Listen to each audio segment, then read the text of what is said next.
Welcome back to Coffee Time with Peter Gomez on Monday, the 28th of July 2025. We are with Essa by Faal, and this is going to be my working instrument for this next half hour. Everything I say to him has to come from this.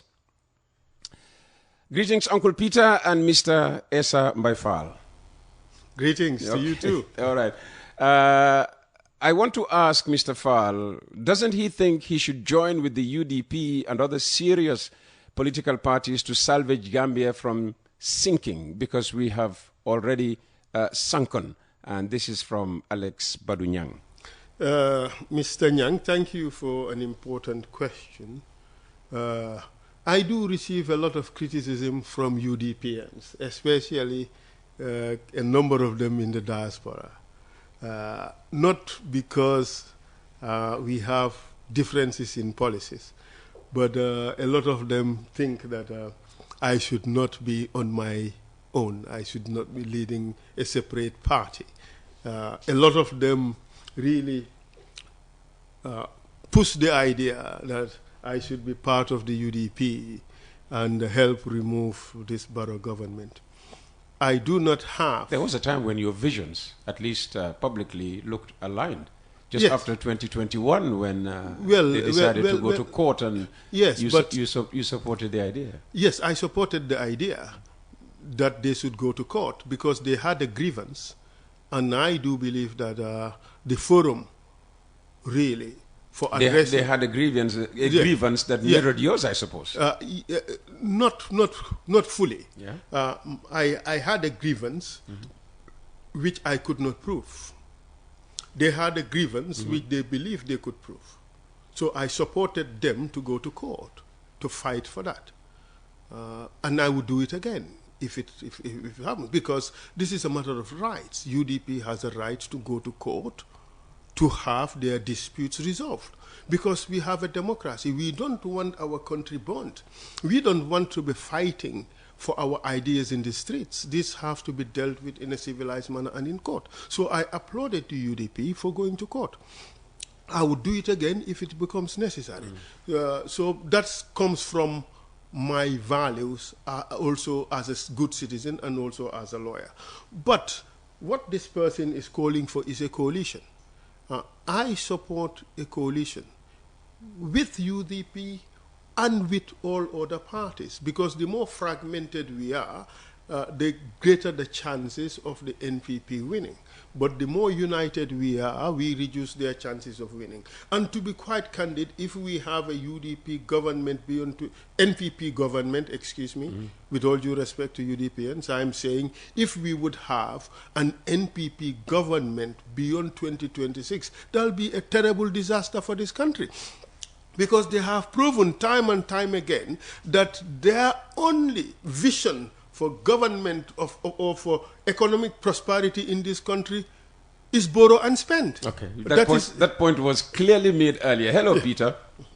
This is a guy who owes no explanation to anyone. I think there are more important issues that affect Gambians than involving in his personal life without any iota of knowledge about him. However, his only mistake was contesting the past election. Well, that was his decision, which I respect all the way. I think I know who I will vote for come the next election, and the person signs off with salam. Do you think contesting in 2021 was a mistake? A lot of people told me it was a mistake. But only God knows, really. I believe in my religion there's this concept of predestination.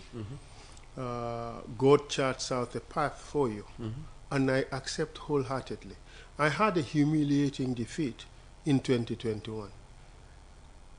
I know that I have performed much more than I was declared to have performed, but I just... You did more than 1%? They're saying 2%. 2 or 3%. They said they're saying you pulled less than 1%. That's not true, but in any case, the important thing here is that I have gone through a lesson in life. This is an experience of humility that I had to go through. And I do know that my worth in this country is much bigger than the vote that was attributed, that was given to me. But the important thing is I am still here and standing with my head high.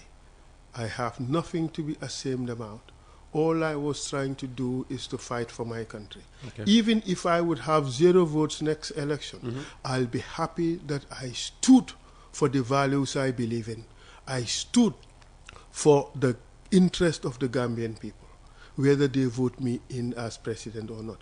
But my brother, be rest assured, next elections is for APP Sobea. They said that 2021 was not the right time. Listen to the rumblings on the ground. 2026 is for APP Sobea. We will win this election and take Gambia to higher heights. We would bring sanity in government. We will bring organization. We will bring honesty and decency. We will bring reunification. We would ensure reconciliation of the Gambian people. And we will focus only on one purpose. That is the peace, prosperity, and progress of this country. All these other isms and schisms that are being talked about would fall by the wayside. Gambians would, for the first time, come together and focus on national development. Good morning, Peter. Essa has some great ideas. People are tired of politics and project-based government, only dependent on loans and grants, with no overarching vision. We need fundamental root and branch reform. By now, Essa Faal should have already been in advanced discussions with UDP and DOI to form a coalition that can come up with smart policies and identify a potential cabinet in waiting in order to hit the ground running. Working solo and in silos is not in the best interest of the country. Egos need to be put aside to save this rapidly sinking country. I should announce at this point that UDP will be on the program on Thursday. I think Gambians are yearning for a grand coalition that can oust Barrow. You would recall, Peter, that 2.5 years ago, I made these kinds of calls. I was being attacked by both UDP and supporters and NPP supporters for daring to call for a grand coalition. But perhaps maybe I have been vindicated by now that one way forward, really we need to buy an insurance policy for next government to ensure that Barrow is out. And the only way we can get that insurance policy is if all these parties converge together in a grand coalition. And I support that idea. There are lots of things happening on the ground, much of which I cannot talk about, but I am hopeful that at the end of the day there would be a grand coalition that is capable of removing Barrow, and a coalition around a leadership that is capable of uniting Gambia, a coalition around a candidate that has the ideas and the vision to save Gambia from the terrible malaise that it is currently in, a coalition that would ensure that all Gambians would see themselves in it, a coalition that would look into only one thing, that is the best interest of Gambia in everything that it does. I sign up for that coalition. Hi, Uncle Peter. Essa Faal always tells us that he is rich, so when he is voted into office, he wouldn't need our money. But please ask him, how can he convince us that his businesses will not be further funded by the Gambian money, or will there not be pressure for him to give work to his business partners for his own benefit? Secondly, why is it that all the candidates are trying to compete on who can speak English better than the other, not knowing that 65% of the electorate can't hear them? So I think they should try more to explain their policies in the local languages, since it's Gambians who will be electing, not English people electing. Yes. Well, thank God for that. English people would be voting in our elections. Voting in our elections, indeed. Peter, let me tell this guy that I am not rich. I am not rich. I am hardworking. And I try to make money lawfully. And what I make, I share with people. Maybe a lot of people would not know that. but a lot of times I am broke. Yes, but that's the way things are. I would not need to take anybody's money because I know how to make money. But that does not mean that I have containers of money lying somewhere and I can always dip into that. No, that's not. That's a rosy picture. That is not. The little that I make, I share with the Gambian people. I pay school fees for people that I don't know. I pay medical bills for people that I don't know. I help pay rent for people that I don't know. I help feed families that I don't even know. But that's the way it is. That's how I was brought up. Growing up in my home, sometimes I would be home and my grandmother would come and wake me up. Issa, wake up, we have a visitor. And she would spread a mat on the floor for me to lie down. I will lie down there and the guest would sleep on my bed. Yeah. That is the Gambia I know. That's how I was brought up. My father paid a lot of school fees for people. Look, even coming, I traveled a few days ago. When I arrived at the border at Karang, I met a senior immigration officer there. He told me, Mr. Faal, you don't know. Your father paid my school fees. And I get a lot of that. In fact, the other day somebody was saying that Essa Faal is not Gambian. My friend, let me tell you, my great-grandfather did things in this country. If you know, well, maybe his great-grandfather has nothing to do with Gambia, never visited, maybe from Guinea-Bissau. You come here and you tell us that we are not from here. My friend, my grandfather built 90% of the wharves in this country. The biggest economic contribution in the development of this country come from my family, my grandfather. My father taught so many people in this country. So you sit there and for party and tribal reasons, you attack people telling them you're not from here, you're not from... That politics must stop. That word again, tribalism. Gambia... Let's move on. Hi, Uncle Peter. Can you please ask Essa Faal if President Barrow won the 2026 presidential election and decided to appoint him as the vice president, would he accept? And what will he do to change the government he is criticizing to ensure injustice, impunity, and misappropriation of public funds is banished from this country? This is Abdullah Ba questioning you. I will never work for a government that does not put the interest of the Gambian people first. I will never work for a government that does not give me the opportunity to use my legal knowledge to ensure that corruption is reduced to the lowest possible levels in this country. I will never work for a government that is transactional and does not have a holistic economic policy for the development of this country. That is my answer. ML is a big fan of the program in Nairobi. ML, thank you for always listening and writing in. Good afternoon, he says. Apparently it's afternoon in that part of the world, which you know very well, in East Africa. Yes, I do. Kenya. Good afternoon, Mr. Gomez and Mr. Faal. In my opinion, Mr. Faal made a mistake by not talking earlier. Why was he silent? Is it true that fees relating to land allocation are not refundable? No, I think this is a big misconception. We have different arrangements. Application for land, for big land allocation, for projects, you just pay $50,000 and submit your project documents to government.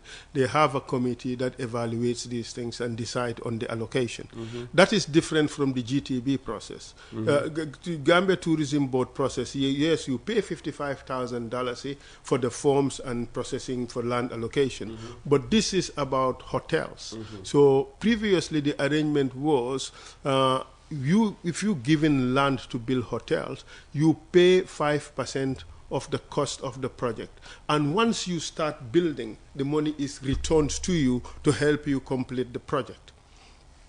But in my case, when I applied and was allocated, given a provisional allocation, they said, no, provisional offer actually, they said I must pay $125,000, but it's now new policy of non-refundable.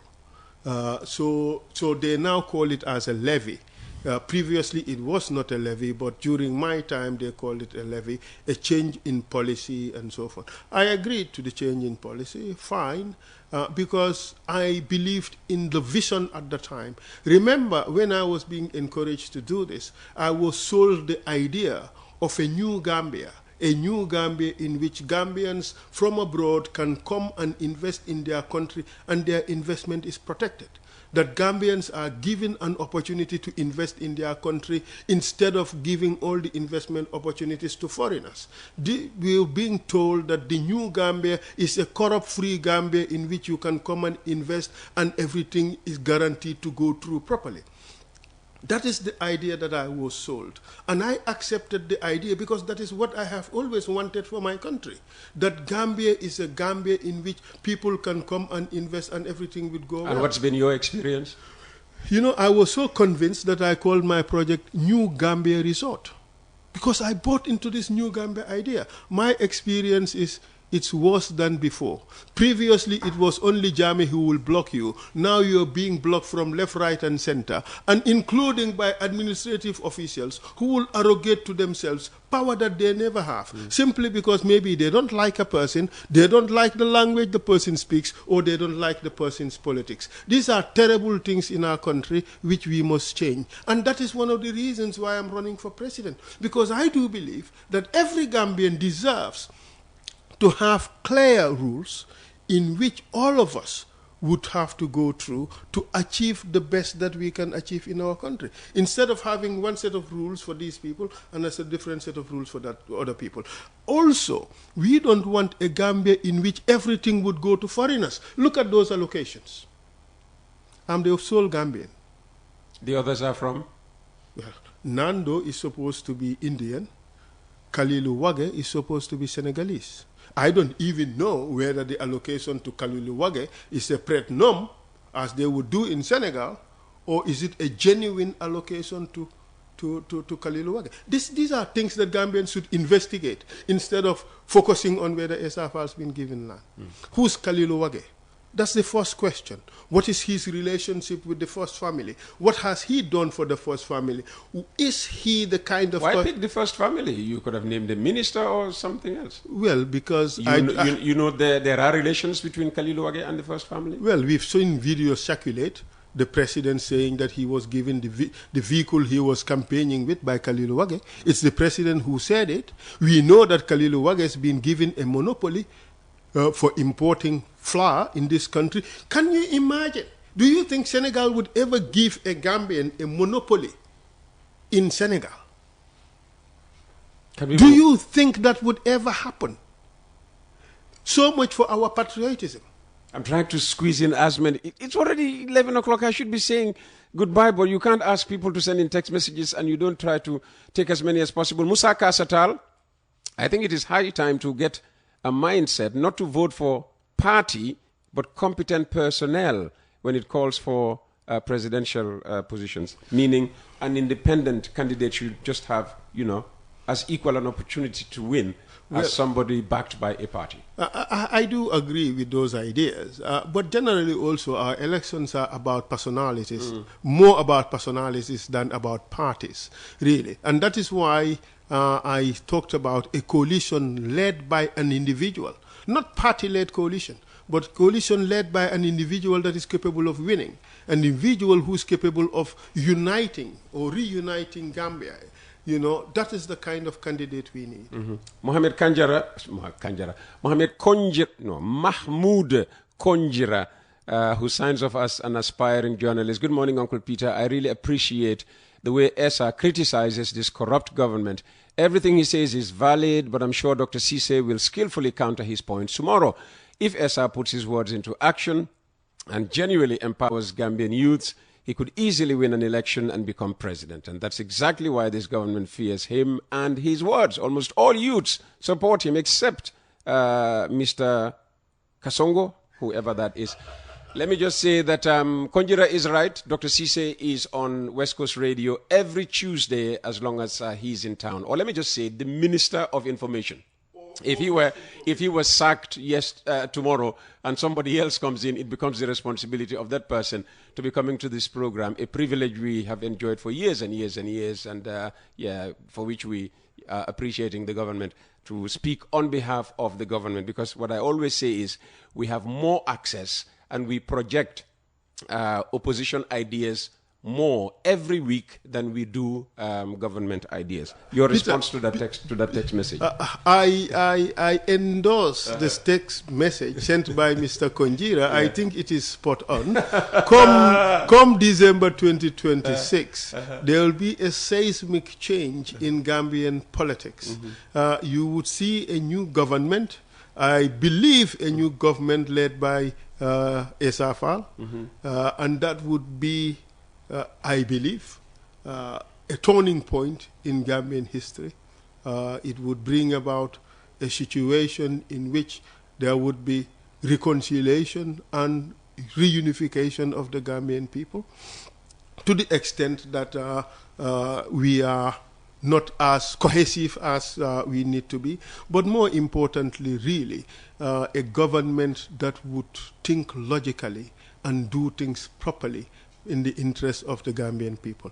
But that aside, really, I do think that 2026 presents a unique opportunity that Gambians must seize. If we don't, we would continue to wallow in disorganization. We would continue having Nafulo Pisir Pasar, in which the interests of the people are no longer the priority, and they would come and sit in Peter's chair here and give it the biggest spin possible. They would tell Gambian people to believe things that they never believed when they were in the opposition. They would tell us that black is white and yellow is green, and they want us to buy the Barrow Kool-Aid, which is now tasting fermented, and Gambians must reject it. All right, let's move on. Hi, Uncle. I would like to encourage Mr. Faal to start a grassroots enlightenment. We really need this. How much work are you doing outside the Greater Banjul area, on Kirfatu today, on West Coast Radio tomorrow, God knows where next? We are having youth bantabas in which we gather groups of youths, not too large numbers, just groups of youths. We sit down and have a conversation with them. But you see, this is a strategy they will soon start to copy. You know, whatever I say, they copy. This is a government. They have ideas. This is the government that is bereft of ideas. All they do is copy. If I say a policy today, the next day they have a group of people writing a policy on that and trying to copy. But I want them to succeed in the policies that they implement, because that would be in the best interest of the Gambian people. But they fail woefully, because everything they do poorly or they do badly. One principal reason is because their commitment is to themselves. It's all about how to entrench themselves in power, how to maintain the gravy train so that they will sit first class and the rest of the people are sitting third class. This is what they do. In fact, most of the people don't get on the train. Let me read something out to you, Peter. It's quite interesting. Something that I saw today. You know, somebody shared this. I am a policeman and my salary is $6,000. I pay rent of $2,300 every month. My fish money, the pass, is $4,500 in a month, meaning $150 a day. Well, the president gets $150,000. I gave $50 to my children. They've denied that. They've denied this. Well, they would deny everything. I gave $50 to my 3 children each for their transport and food to school, meaning $150 for 3 children, which is $3,150. The man is in debt already.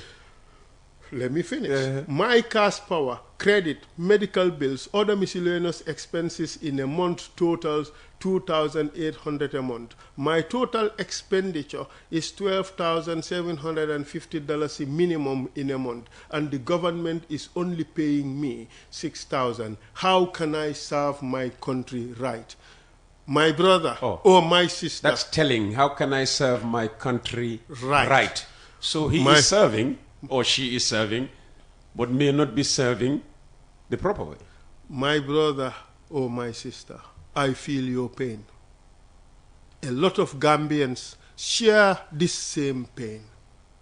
If you go to the provinces, 77% of the people live in poverty. If you come to the urban area, over 45% live in poverty.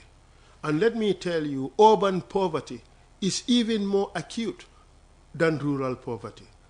In fact, over half of the people of this country suffer the same fate as you. A government led by Pt.4 would have its primary focus on alleviating the suffering of the Gambian people.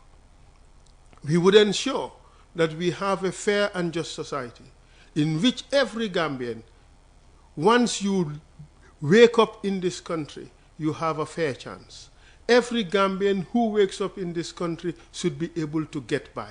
We want to establish a fair, just, and equitable society. Not a society in which if you belong to those at the top, you survive, and those who are not at the top would wallow in poverty, in disease, and in suffering. But look at the borough government, what it is doing. It is padding its way to success and putting all Gambians below them to suffer. You pay the president $500,000 and you pay his driver just like this police officer. He would continue to suffer. You pay the Speaker of the National Assembly $19 million per annum. He would be enjoying life and the rest of the people will suffer. You pay the ministers $200,000 and above, even those who were earning $20,000. You catapult them up. They are earning now $200,000. They'll sing your praises. And whatever was bad before is now very good because they now partake in the mayonnaise, and therefore everything is good. This is the kind of Gambia we want to end. You're jumping the Chief Justice. I don't know the exact amount that the Chief Justice receives now, but obviously they're passing. I think they've passed the bill. You know what people will say. That's his area. So he's trying to sanitize the judiciary. No. In fact, lawyers have no problem when a lot of people would say they are the problem of the country. That would never happen. I have find out what the Chief Justice the greatest respect for the Chief Justice. I have worked with him. I believe he's a decent person. We're not attacking any person per se. Yes. We are looking at institutions. We looked at the presidency. We looked at the speakership, the the National Assembly. Equally, we should look at the judiciary. I agree. In fact, you recall, I was the one who criticized the bill to increase the salaries of the judges. You recall, and I received a lot of attacks from my colleagues, the lawyers, saying that... Well, they're not above scrutiny. Yes, saying that they deserve it. I said, yes, I agree that they deserve it. But my fight is not whether A deserves an increase. My fight is for the establishment of a just and fair society in which every Gambian should be able to get by, regardless of who you are. But if you skew things, those at the top, you give them massive amounts, and those in the middle and below, you pay them salaries that subject them to the indignities of poverty, just like this person. He does not know whether to do right or to do wrong to survive. In fact, for the most time, they have to accept handouts in order to survive. My friend, what are we doing to our people? We are sapping away their confidence. We are killing their integrity. We are telling them that you do not matter in Gambian society. This is what I want to end. I want to ensure that Gambians who are at the lower levels are also able to survive. That if you're born here, you have a chance to reach every level. You do not have to attain good education because your father earns a lot of money. We have seen people who had nothing before. Now they are spending $190,000 per annum on one child's education. Sometimes in those institutions, they have about 3 children going there. Where do they get the money from? This is the thing that we want to end. I went to public schools. I went to Gambia Muslim High School. I went to St. Augustine's High School. Best school. Yes, I endorse. I agree in toto. My father rector sapere, me rector sapere, my brothers rector sapere. I agree with that. But the thing is, Peter, we should try to establish a fair and just society. This is what I am about. That's why I am running for president. If it was just to make big money for me, I don't think running for president would be the thing for me. Absolute last contribution. I'm sorry for not being able to take on board everything that was sent this morning. Mr. Faal, I admire your intellect, leadership potential, and the efficiency you bring. I truly believe leaders like you can move the Gambia forward. That said, I often find that politicians, including yourself, speak in broad terms without offering specific plans, especially regarding youth empowerment. We once crossed paths when I had the chance to serve you. You seemed exhausted that day, which I understand. But to truly challenge the current government, I believe clarity and concrete ideas are essential. I also rarely hear how politicians aim to inspire citizens to help build the country outside of voting. Beyond urging people to vote out the current government, I'd love to hear how you plan to encourage productivity and self-driven development at the grassroots level. I understand the fear of idea theft, but I believe great execution sets leaders apart. That's why I think the future lies in building strong systems, not just personalities. Thank you, and I hope to hear more specifics from your vision soon. Thank you, my brother. I do agree with you to a large extent. It could be a sister. Yes, or sister. Yeah. Idea theft is very real in Gambia. A lot of the things that I say are being stolen, and they try to come up with something to implement them. It never worked.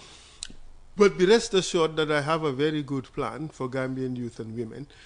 Read the manifesto or the blueprint of APP Surveyor, you'll see. Where can one find one? It's available everywhere. We can even send it to you in a minute or two. Yeah. I'll ensure that you receive it. In fact, as we speak... Am I free to distribute it as I do the program? Distribute as widely as you can. I am sure that Bob, if he's listening, is probably busy sending it to you now. Very good. But I can assure you that we have a plan to spend $50 million on Gambian youths every year for the first 5 years of our presidency. Okay. Our plan $250 million during the first 5 years minimum. Yes. We have a plan to transform the Gambian youths from a lot of whom are unskilled. We want to transform them to world citizens fit for the 21st century. Oh, the NPP government has already started that with TVETs. My friend, you see, these people believe in little things, baby steps. We don't believe in that. We believe in doing things big. NPP government is busy sending Gambian youth to Spain on slave wages. This is modern day slavery. They call it circular migration. Call it whatever they want. It's window dressing. It's a band-aid solution. Okay, it's modern-day slavery. Instead of sending Gambian youths to Spain to go and speak Spanish mangoes and oranges, we would have Gambian youths have plantations in Gambia, plucking their own oranges and their own mangoes and exporting them abroad. But where's the land? They said almost half the country has been sold to foreign investors who are doing agriculture here. Who sold it? I'm just asking, where's the land? Who sold it? Well, if it's been sold, look, if it's been sold, how can you get it back? Peter, there is no land that can be sold without the government endorsing it, because the government would have to give papers. So at the end of the day, the government is complicit in that sale. So they cannot turn around and complain. But in any case, we have seen what happened in Zimbabwe and in South Africa. All right? And look, Gambians will come back and claim their heritage, because a lot of these things have been given out for pittance. But I am for foreign investment, and foreign investments must be protected. But you cannot protect a deal that has been so imbalanced that it is unconscionable.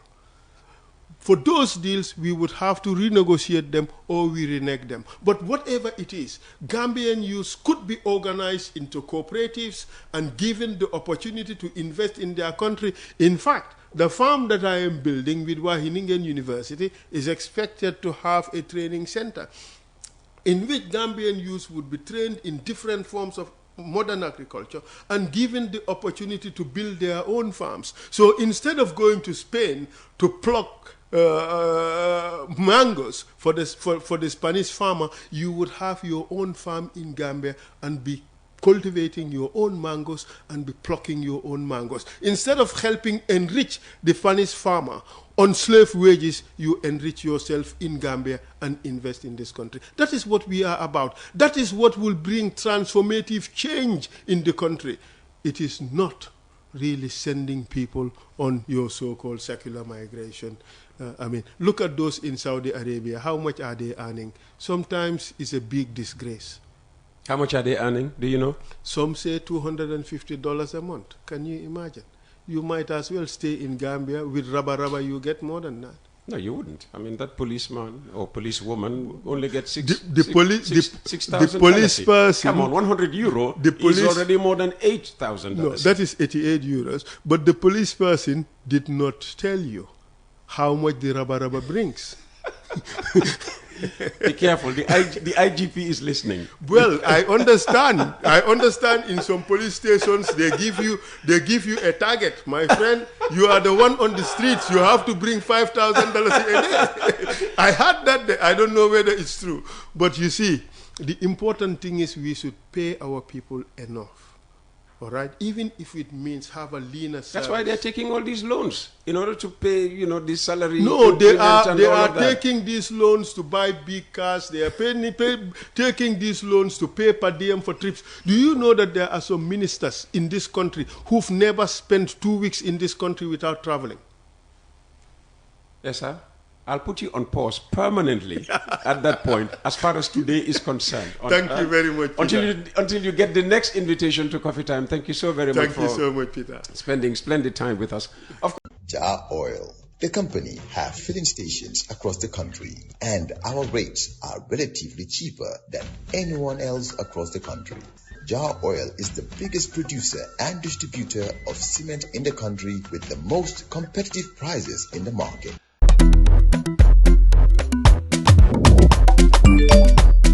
Axel jam si Wave.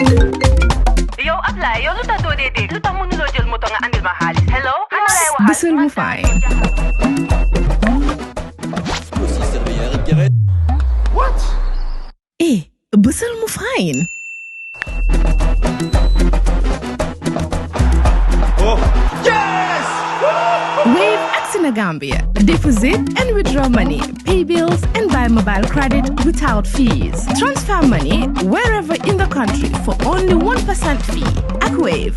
Bisul mo fine? Wave. Your money is yours.